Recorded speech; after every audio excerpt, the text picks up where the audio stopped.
Dear Catherine, I'm sorry I haven't talked to you in so long. I feel I've been lost. No bearings, no compass. I kept crashing into things, a little crazy, I guess. I've never been lost before. You were my true north.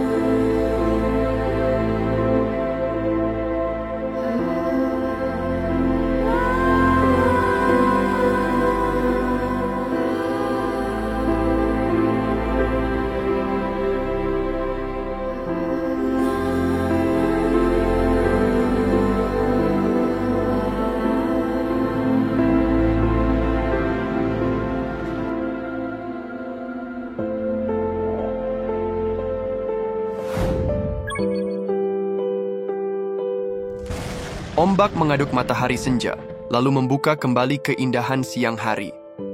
Wanita ini bernama Teresa, kita sebut saja Risa. Risa baru saja bercerai dengan suaminya, sementara keluarga baru mantan suaminya sudah dipenuhi kebahagiaan. Risa belum rela menyerahkan putranya ke tangan mantan suaminya, jadi untuk sementara waktu, ia memilih menikmati kesendiriannya.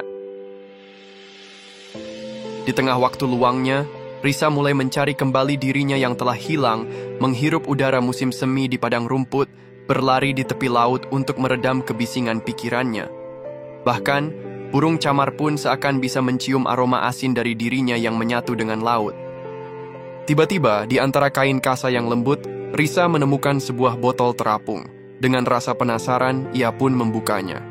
Saat mengambilnya, botol itu berisi surat duka cita dari seorang pria asing untuk istrinya.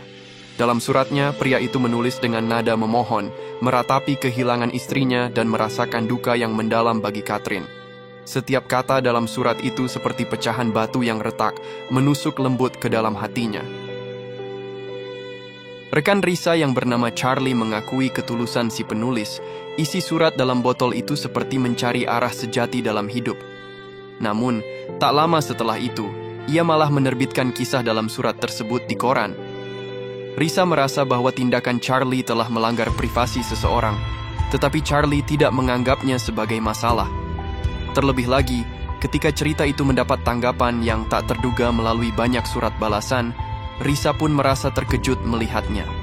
Di antara tumpukan surat yang diterima, teman Risa menemukan satu surat lain yang juga berisi kenangan, dan surat itu berkata, "Untuk Catherine yang terkasih, setiap menit dalam hidupku, aku selalu memperbaiki perahuku tanpa henti.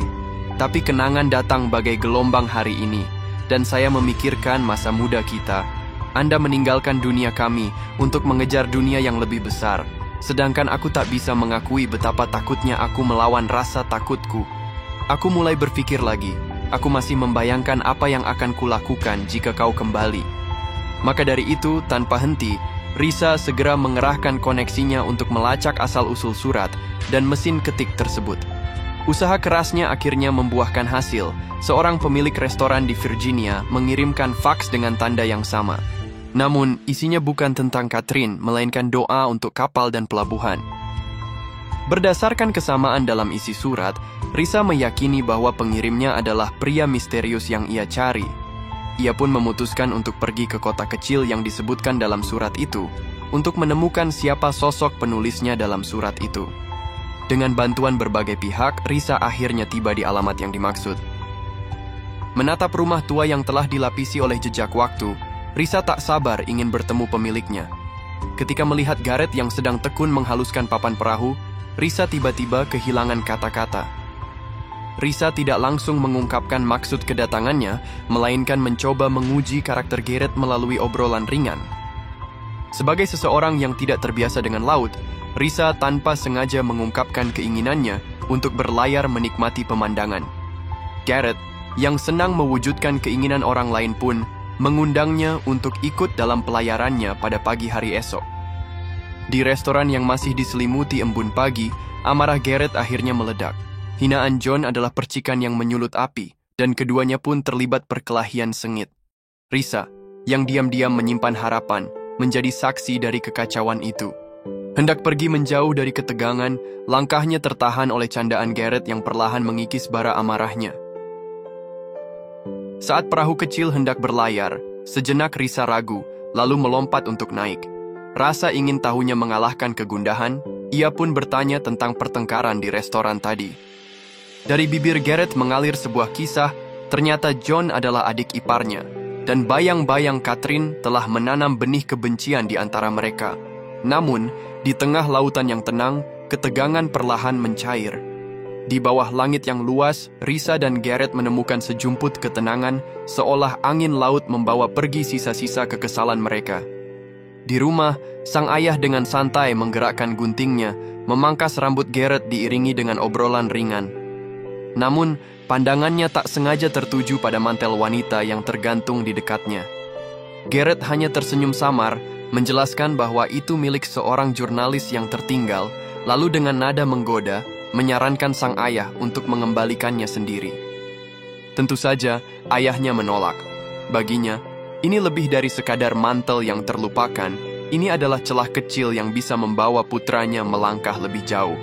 Dalam hidup Garrett yang sunyi, momen seperti ini langka, seolah potongan kisah roman yang tiba-tiba menyeruak ke dalam kenyataan. Malam tiba, dengan langit yang berpendar lembut. Tak ingin memaksa, sang ayah memberinya saran untuk mengubah pendekatannya. Dengan nada bersahabat, ia bertanya pada Risa, apakah ia menyukai daging. Dengan bangga, Risa mengatakan bahwa ia ahli dalam memanggang steak. Dari sudut ruangan, Garrett melontarkan undangan yang samar, dan Risa pun tanpa banyak berpikir menerimanya. Mereka seperti dua bintang yang terlempar ke sudut langit yang sama, perlahan menuntun satu sama lain, membiarkan kesunyian di antara mereka mencair dalam kehangatan yang hampir terlupakan. Keesokan paginya, Risa datang dengan balutan gaun yang mengalir anggun, membingkai setiap lekuknya dengan sempurna. Saat melangkah ke dalam rumah Garrett, matanya terhenti pada lukisan-lukisan yang memenuhi ruangan. Seperti melangkah ke dalam galeri seni yang tenang, ia terpesona oleh keindahan yang terpancar dari tiap goresan kuas.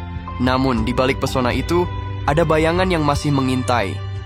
Garrett, dengan mata yang sedikit suram, mengakui bahwa semua lukisan itu adalah karya Catherine, sosok yang masih menghantui sudut hatinya.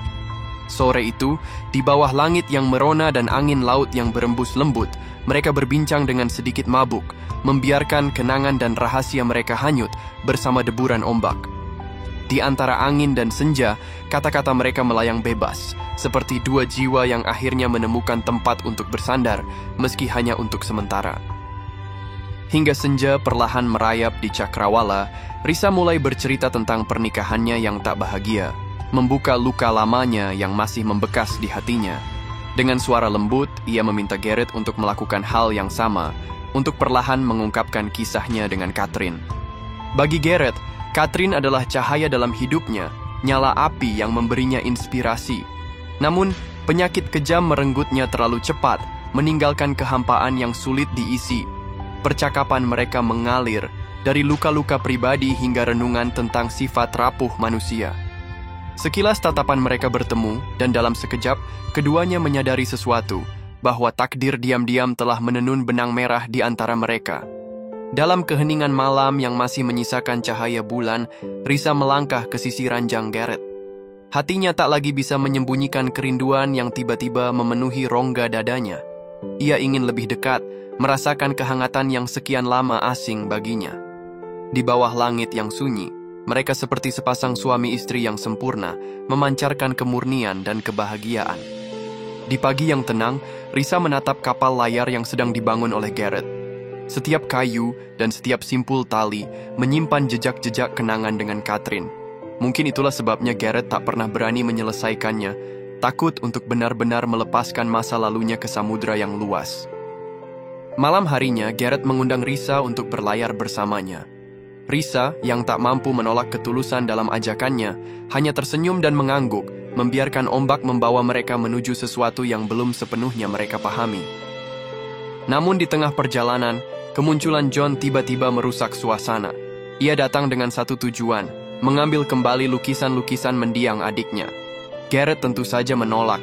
Baginya, itu adalah jejak terakhir Catherine, sesuatu yang tak mungkin ia serahkan begitu saja. Ketegangan memuncak, kedua belah pihak saling bersikeras tanpa ada yang mau mengalah. Saat suasana semakin panas, sang ayah akhirnya angkat bicara. Dengan tenang, ia mengangkat salah satu lukisan dan memperingatkan mereka agar tidak bertindak gegabah di depan dirinya. Ia mengingatkan bahwa Catherine pasti lebih menginginkan kedamaian di antara mereka yang masih hidup. Garrett menatap semua yang tersisa dari Catherine, lukisan-lukisannya, kenangannya, dan benda-benda yang masih menyimpan jejak keberadaannya.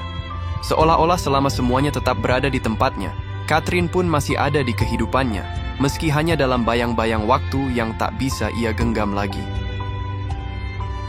Sesuai janji, Garrett membawa Risa berlayar di malam yang sunyi. Di atas permukaan laut yang tenang, mereka berbagi cerita tanpa ada yang disembunyikan. Dibisikkan oleh suara ombak, Garrett akhirnya mengungkapkan perasaannya pada Risa. Namun, dengan ketulusan yang sama, ia juga mengakui bahwa dalam hidupnya, Catherine tak pernah benar-benar pergi. Bahkan saat ini, ia merasa kehadirannya masih ada di sisinya. Risa menerima kejujuran itu dengan hati terbuka. Tersentuh oleh ketulusan Garrett, ia pun tak bisa lagi menahan perasaannya. Dalam pelukan yang terjalin di bawah cahaya fajar, mereka menyatu dalam kehangatan. Saling menarik tali layar, membiarkan ombak menari di sekitar mereka. Seolah pada saat itu, mereka hanyalah anak-anak Tuhan yang paling bahagia, menyelami cinta dan kegembiraan tanpa beban. Namun, tepat ketika Risa mengira segalanya telah menemukan titik tenang, ia tanpa sengaja melanggar batas, menyentuh barang-barang milik Catherine tanpa izin. Garrett, yang selama ini menahan luka dalam diam, merasakan amarah yang tak terucap. Ketegangan itu membuat Risa terdiam, tak tahu harus berbuat apa. Melihat Risa yang kebingungan dan terluka, Dodge dengan tenang menenangkannya. Ia tersenyum dan berkata, pasangan yang bertengkar itu pertanda baik. Lalu dengan hati-hati, ia mengungkapkan sesuatu yang selama ini tersimpan, bahwa Catherine meninggal karena kelelahan saat mengandung. Berkat campur tangan Dodge, akhirnya Garrett dan Risa berdamai, memahami luka masing-masing lebih dalam. Namun kebahagiaan itu harus tertunda. Demi putranya, Risa terpaksa berpisah sementara dengan Garrett, meninggalkan lautan yang menyimpan kisah mereka untuk sementara waktu. Akhirnya, dalam pelukan yang enggan terlepas, Garrett dan Risa berpisah dengan ciuman yang penuh perasaan. Kembali ke kantor berita, Risa memilih untuk menyimpan kisah tentang Garrett untuk dirinya sendiri. Saat ia sibuk menghadapi pertanyaan tajam dari Charlie yang penasaran, rekan-rekannya justru asyik memuji Catherine yang mereka anggap sebagai sosok malaikat. Tiba-tiba, telepon dari Garrett menginterupsi kesibukannya. Dengan suara penuh semangat, ia berbagi kabar bahwa kapal besarnya hampir selesai. Setelah melewati berbagai obrolan ringan, akhirnya Garrett dengan jujur mengungkapkan betapa ia merindukan Risa. Namun, Risa berharap lebih, agar Garrett berani melangkah keluar dari bayang-bayang masa lalu dan menemuinya. Ayahnya Dodge, dengan gaya khasnya, mengingatkan Garrett untuk tidak datang dengan tangan kosong, menyarankan agar ia membawa hadiah untuk Risa dan putranya. Tak tahan dengan ocehan ayahnya, Garrett turun dari mobil dengan perasaan campur aduk, senang sekaligus jengkel. Dalam kegugupannya, ia bahkan lupa mengambil tiket pesawatnya. Dodge, yang melihatnya, hanya tersenyum. Ia tahu bahwa Garrett akhirnya menemukan makna baru dalam hidupnya. Dengan penuh perhatian, Garrett membeli sekotak coklat untuk Risa dan sebuah mobil mainan untuk Jason. Saat mereka bertemu, Jason tampak menerima Garrett dengan cukup baik, membuat Risa merasa lebih tenang. Namun, bocah itu dengan polosnya berkata bahwa dia tidak suka mainan.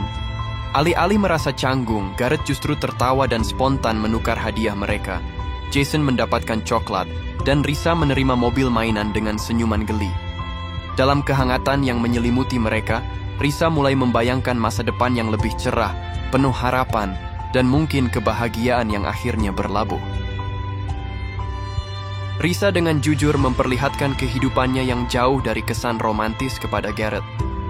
Namun, Garrett menerima semuanya dengan lapang dada dan kebahagiaan yang tak ia sembunyikan. Meski begitu, tatapan penuh rasa ingin tahu dari rekan-rekan Risa, seolah ingin mengupas setiap sisi dirinya, membuat kehadirannya di sana terasa seperti sebuah kisah yang tengah diperbincangkan.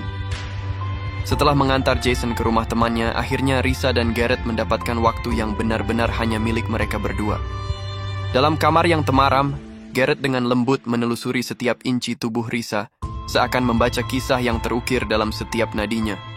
Dalam penyatuan itu, jiwa mereka menyerah pada kehangatan yang mengalir, membiarkan segala batas runtuh dan hati mereka saling memahami di tingkat yang lebih dalam. Namun takdir selalu memiliki caranya sendiri untuk menguji manusia. Saat Gareth membuka laci Risa, matanya tertumbuk pada sebuah botol berisi surat yang pernah ia tulis. Dalam sekejap, pikirannya dipenuhi kesimpulan yang menyakitkan. Ia merasa Risa hanya mendekatinya demi menggali kisah pribadinya dan menerbitkannya sebagai berita. Kemarahan menguasainya. Ia tak bisa menerima bahwa perasaan yang begitu tulus justru berujung pada apa yang ia anggap sebagai pengkhianatan. Meski Risa dengan penuh ketulusan mencoba menjelaskan bahwa ketiga surat itu benar-benar telah mengubah jalan hidupnya, Gareth tetap percaya pada apa yang ia lihat. Dengan suara bergetar, ia mempertanyakan sesuatu yang tak pernah terpikirkan sebelumnya, karena ia hanya menulis 2 surat untuk Catherine. Lalu siapa yang menulis surat ketiga? Jawabannya datang bagaikan kilatan petir. Surat itu ternyata adalah tulisan Catherine sendiri. Dalam luapan emosinya, Risa telah mengubah kata-kata terakhir Catherine menjadi pesan yang ia kirim kembali ke lautan. Gareth menatap surat itu, tenggelam dalam kesedihan dan kenangan yang tak lagi bisa ia sentuh. Namun, di dalam hatinya, ia juga menyadari satu hal yang tak bisa dihindari. Hubungannya dengan Risa, sekuat apapun perasaannya, harus berakhir di sini. Setelah itu, mereka kembali ke kehidupan masing-masing, mencoba menyelamatkan diri dari kehampaan yang perlahan menguasainya. Namun, hidup tidak pernah menyediakan jalan untuk mundur. Risa menganggap dirinya sebagai seorang penipu yang tak tahu malu. Ia yakin bahwa Gareth tidak akan pernah memaafkannya, dan ketakutan itu membuatnya terperangkap dalam penderitaan yang tak berujung. Ia hanya bisa menatap kesedihan itu, membiarkannya menyelimuti dirinya tanpa perlawanan. Sementara itu, Gareth memutuskan untuk mengembalikan lukisan-lukisan Catherine ke rumah mertuanya. Sikap John terhadapnya pun berubah, tidak lagi penuh kebencian, tetapi lebih hangat, lebih berdamai. Mereka berdua, dengan caranya masing-masing, perlahan menjadi seperti yang Catherine inginkan, saling memperbaiki, saling merelakan. Risa akhirnya mulai berdamai dengan kenyataan, menerima bahwa ada luka-luka yang tak bisa dihindari. Sementara itu, Gareth tetap tenggelam dalam pekerjaannya, menyelesaikan kapal besar yang selama ini ia bangun dengan penuh dedikasi. Namun, ada satu hal yang menghangatkan hati Risa. Di tengah segala keterasingan itu, sebuah surat datang darinya. Di dalamnya, terselip gambar kapal yang hampir selesai, yaitu kapal impian Gareth. Bersama gambar itu, kata-kata penuh terima kasih dan kerinduan memenuhi halaman, seolah membisikkan sesuatu yang belum sepenuhnya berakhir. Pada hari pelayaran perdana kapal besar itu, Risa datang membawa hadiah, berharap menemukan tempatnya di sisi Gareth. Namun, sesampainya di sana, ia justru mendengar sorakan yang menggema untuk Catherine. Gareth sendiri, dengan penuh ketulusan, mengungkapkan harapannya, seandainya saja Catherine tidak pernah pergi. Risa merasa kehilangan makna kehadirannya. Segala harapan yang ia bawa seakan memudar di hadapan kenyataan yang tak bisa ia ubah. Dengan hati yang berat, ia berbalik, membiarkan angin laut membelai wajahnya. Saat itulah ia akhirnya memahami, ia masih terikat pada sesuatu yang seharusnya ia lepaskan.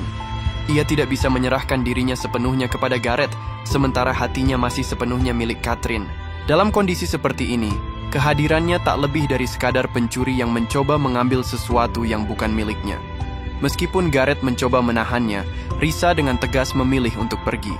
Dodge, yang melihat putranya dikuasai kebimbangan, mencoba mendorongnya untuk bertindak.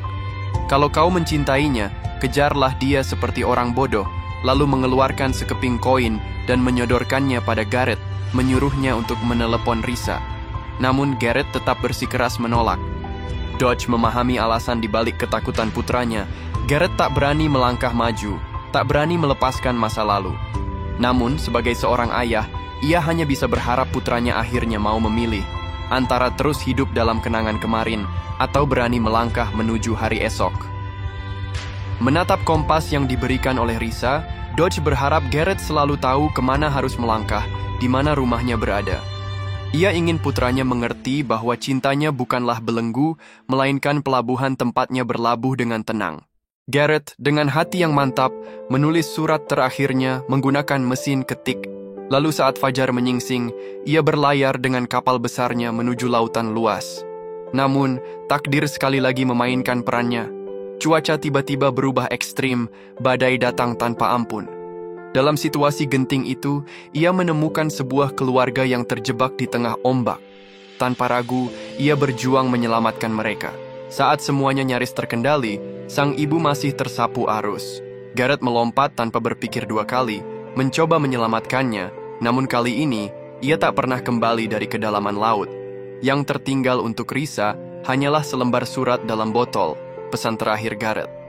Dalam surat itu, ia akhirnya mengakui kepada Catherine bahwa hatinya kini telah terbuka untuk Risa, bahwa cinta yang baru ini tidak menggantikan, tetapi menjadi cahaya baru yang bersinar abadi di dasar laut.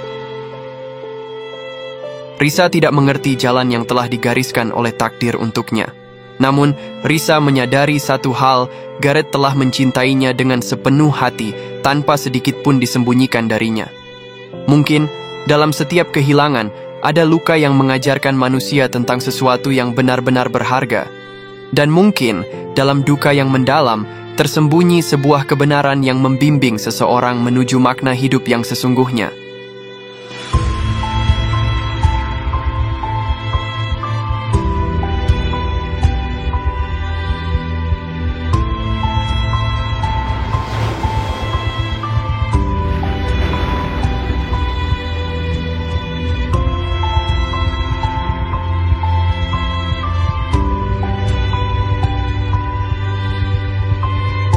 Dear Catherine, I'm sorry I haven't talked to you in so long. I feel I've been lost. No bearings, no compass. I kept crashing into